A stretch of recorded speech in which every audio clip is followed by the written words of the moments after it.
It was my original plan to do a completely overhauled list of all of the engine swaps in Gran Turismo 7. Of course, I did a long list initially, and then I've done a couple of follow-up smaller ones with each of the cars that were added in subsequent updates, including this one. But because it's gone so long, and because we are most likely so close to when the next update's going to arrive, which at this point is looking probably more likely to be a November update instead of October, then I may as well just do another smaller one rather than making a bigger video and then editing another bigger video, so I'll just keep it smaller for now, and these are the 5 most recent vehicles added in the last update. This time they focus their attention more so on Porsche. And first of all, we have probably the standout, a pretty interesting choice of engine, which I'm planning to use on a build in future, actually, for the Cayman, the 2016 Cayman GT4, and you can, as you can see here, drop the very impressive 1200 horsepower Maverick V8 engine into it, which is pretty cool, and it certainly makes it very, very quick in a straight line, that's for sure. Then we have, of course, a car that I've done a number of builds on. I did the RGT Rally build, I've done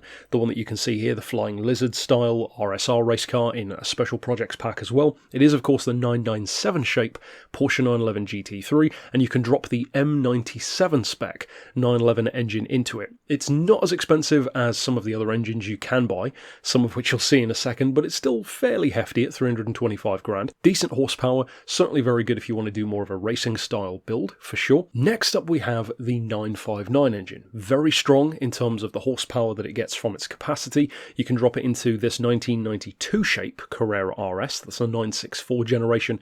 Of course, you've immediately got a decent power advantage. Sticking with the same engine though, we've then got one which is certainly amping up the craziness a bit more. The older 1973 Carrera RS, the 901, super iconic with the ducktail and the two-tone colours. And then last, and definitely not least, we get to probably the craziest one. Not the craziest in terms of horsepower, that's definitely the Maverick, but dropping a 959 engine into the classic Porsche 356 is bonkers. The car does get a bit heavier, but it's still well under a ton.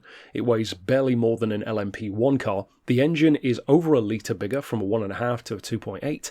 Horsepower is way up, not quite 4 times, but close enough to 4 times the power. A hell of a lot more torque as well, and of course the tuning potential on this is ridiculous if you compare it to the car that you're now putting the engine into. Ultimately, that's it for the additional 5. The Maverick's probably the standout for most players, and I feel like for those of you who have done these, that was probably, I'm guessing, the one that you would have done first. Certainly it was for me. We'll have to see, of course, with the next update, whenever that drops, what new swaps arrive in the game. They do seem to be doing about 5 or so each update, so we'll have to see, I guess, what new ones there are. Still got fingers crossed for some kind of ambulance engine swap, but I don't know, I'm not necessarily expecting it anytime soon.